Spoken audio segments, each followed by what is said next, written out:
A wonderful podcast with the lovely Mrs. Toyin Tope Adedipe.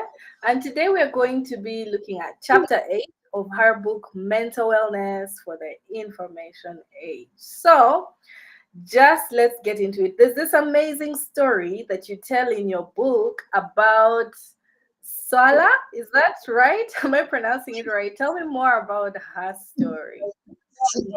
Swala. Okay. Swala. Thank you Swala's so anxiety. much. Okay. Swala's anxiety about the party, it reflects a common struggle that we all go through.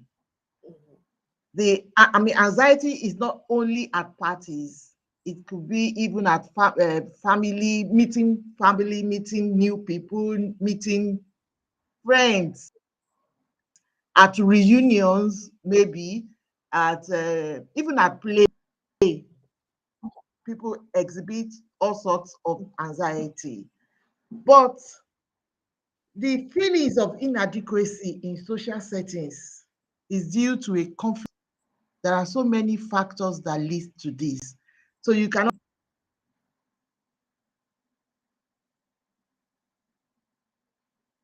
fit all. So and our constant exposure to curated feeds Mm. leads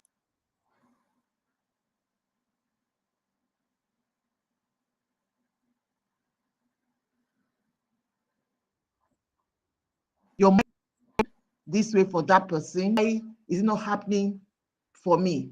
Why is this person living the life of his or her head, as we say in this part of Africa, and I'm not living the life of my head? So all sorts of thoughts, all sorts of pressure is applied, and we do that to ourselves, and so we become anxious. This is something that I went through. Walking into a room already convinced that you are not enough. That was what Sola basically had in her mind, that this party, will I look okay? Will I fit in? So I Yeah. say, stop putting yourself in a box. Live, be you unapologetically. Of course, anxiety comes, but learn to accept who you are. Learn to accept your flaws, your quirks. Accept yourself and breathe. Thank you.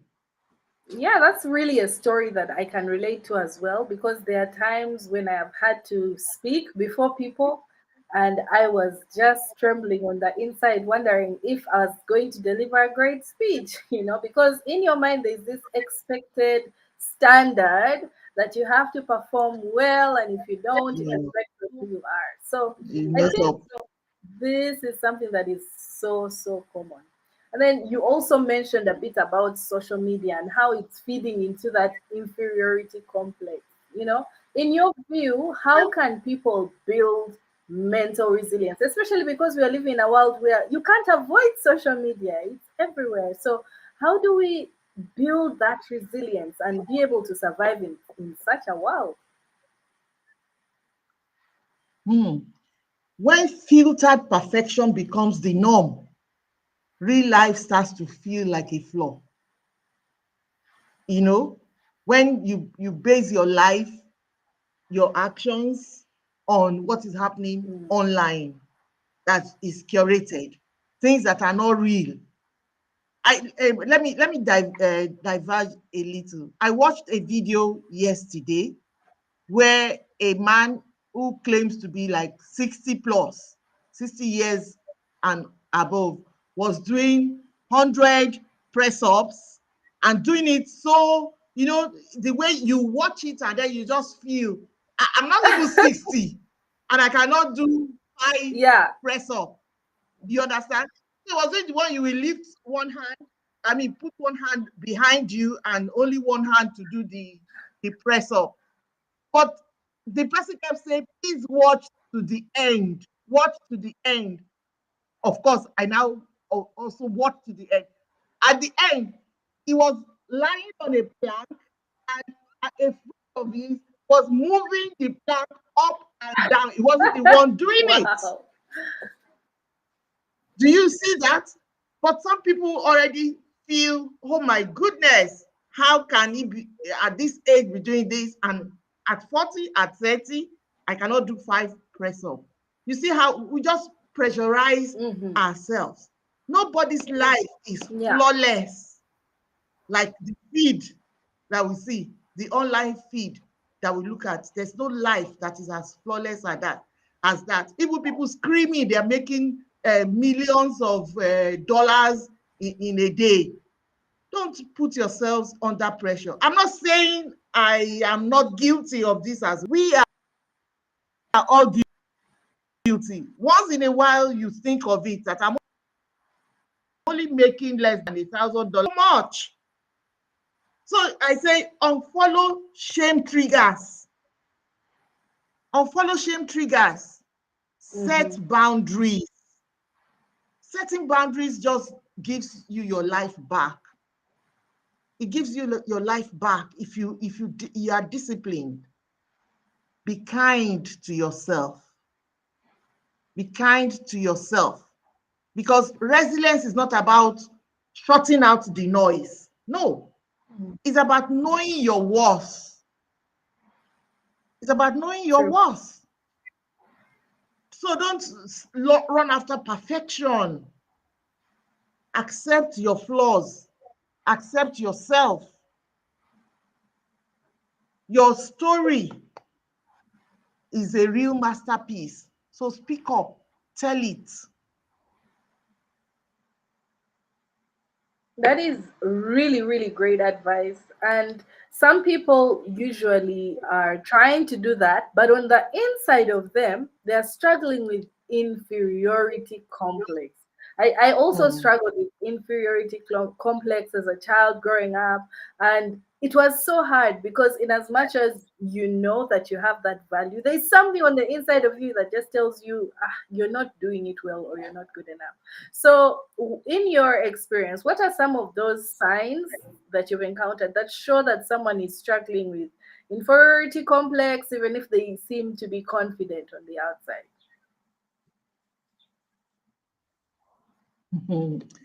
Confidence can wear a Yeah. convincing mask,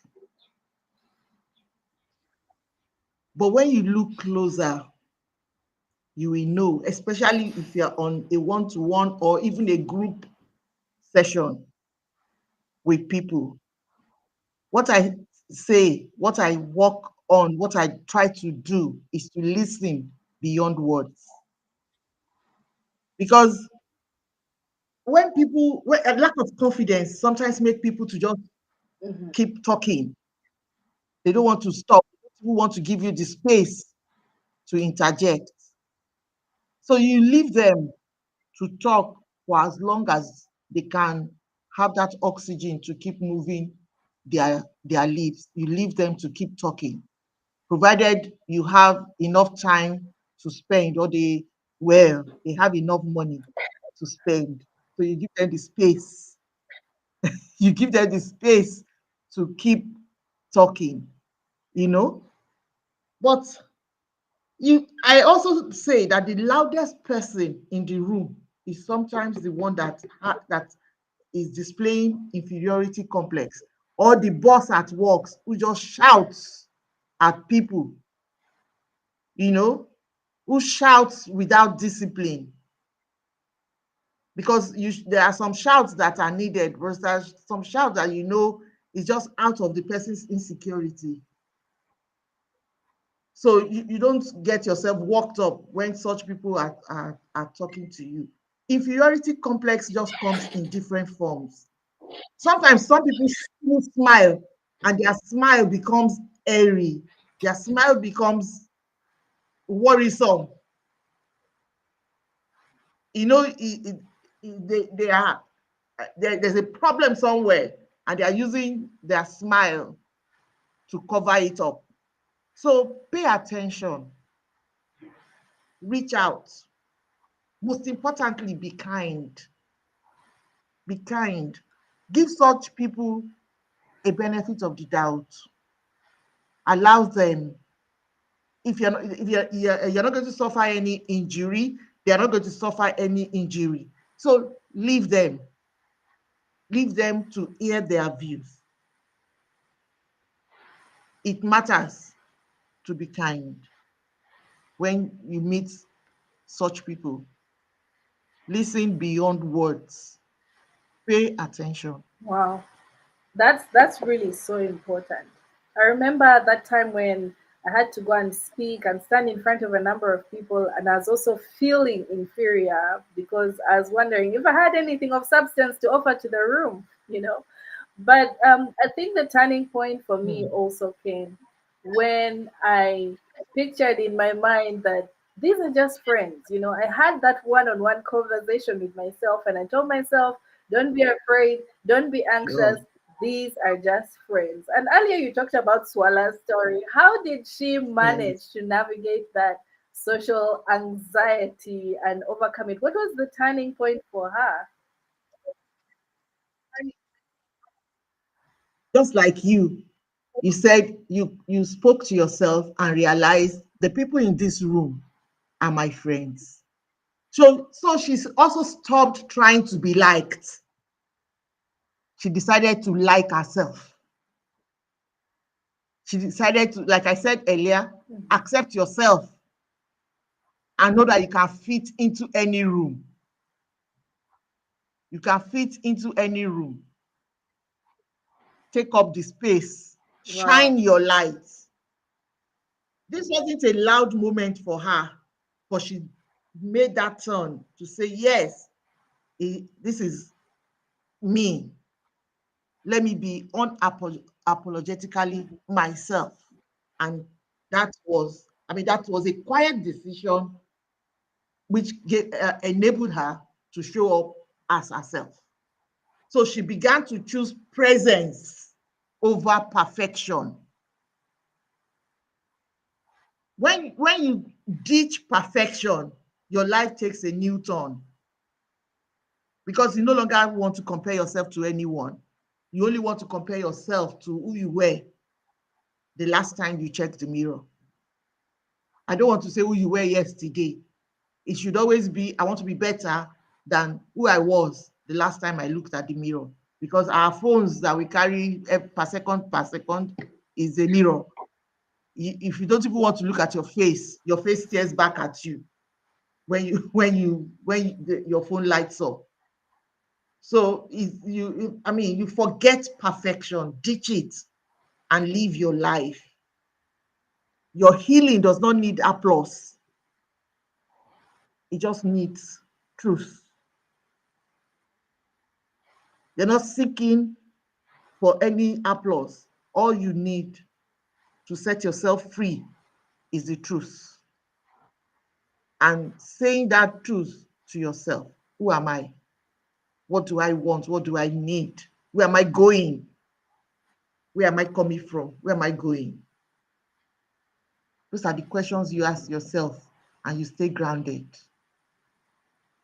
Wow, I think this is all starting from that internal conversation that you have with yourself. So it doesn't matter if you are in that situation, probably you're in front of people, you must start this personally Hmm. from the comfort of your home. That's what I'm hearing. So could you share some practical tips? Yes, because, Yes. Or, okay, I want to say because mhm, you are unique,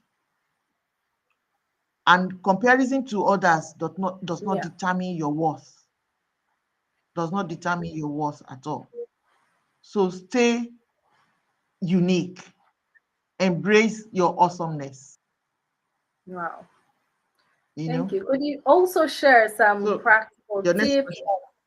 we could follow every single day, because we need to deal with this inferiority thing before we find ourselves in that anxious situation. So, what can we do every single day? Exactly. What daily habits can we follow to help us to achieve this?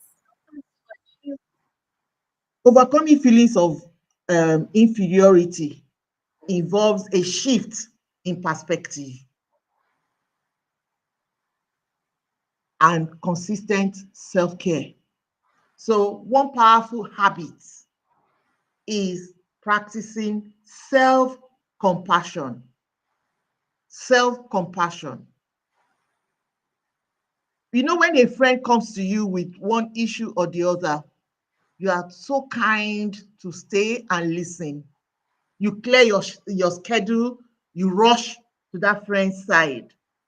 Why can't you do the same for yourself? So show yourself self-compassion. Embrace self-compassion, more like it. Understand yourself just as you would do for a close friend. Challenge negative self-talk. Negative self-talk ruins lives. Yeah. So you have to get up and really know what you want out of life. Don't allow your, oh no, I'm not enough. Oh no, I can't do this. Oh no, what will people say? Don't let that limit you.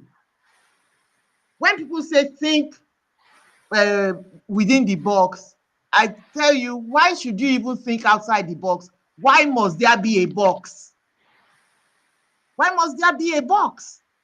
Don't fashion your life against what you see happening around you, what we watch in Hollywood, Nollywood, Bollywood, Ghanawood, whatever. I don't know what you call it, your entertainment industry in Uganda. You cannot, I mean, live your life like that. Break the norm. Stand up to yourself. Take charge. Take that space that is yours and truly live it. And then focus on your strengths. Focus on your strengths. Don't allow a little thing to make you shift, to make you lose track. If you know you cannot do it by yourself, speak up, talk to people. You will have somebody close to you. It doesn't have to be a therapist. It can be a friend. And since the friend has been with you, some people are your friend in just 1 month, and you see that your life is better. Those kind of friends that you know you can really open up to, that they will not now become the loudspeaker telling the whole world what is happening in your life. We have some of such friends in our corner. Speak to them. Or you can speak to a reliable medical practitioner like Dr. Lisa here. You can speak to a mental wellness coach like me. We have thousands and millions of people who are ready to help and celebrate small wins. Sometimes when you wake up and you make your bed, it's a win. A lot of people just get out of their bed and rush out. Yeah. The, the fact that you are able to get up and lay your bed is a win. Celebrate it. Celebrate it. And don't be pressured. Thank I you. think that last point you've mentioned resonates so much with me because sometimes, even when I want to celebrate my small wins, I tell myself that win is too small. Yes. Small. But I'm also learning that even getting out of bed is something that's worth celebrating, you know. So thank you so Sure. much for that. Can you also highlight any public figures, clients, or any people that you have experienced along your journey who have overcome this deep seated inferiority complex and are now working in confidence?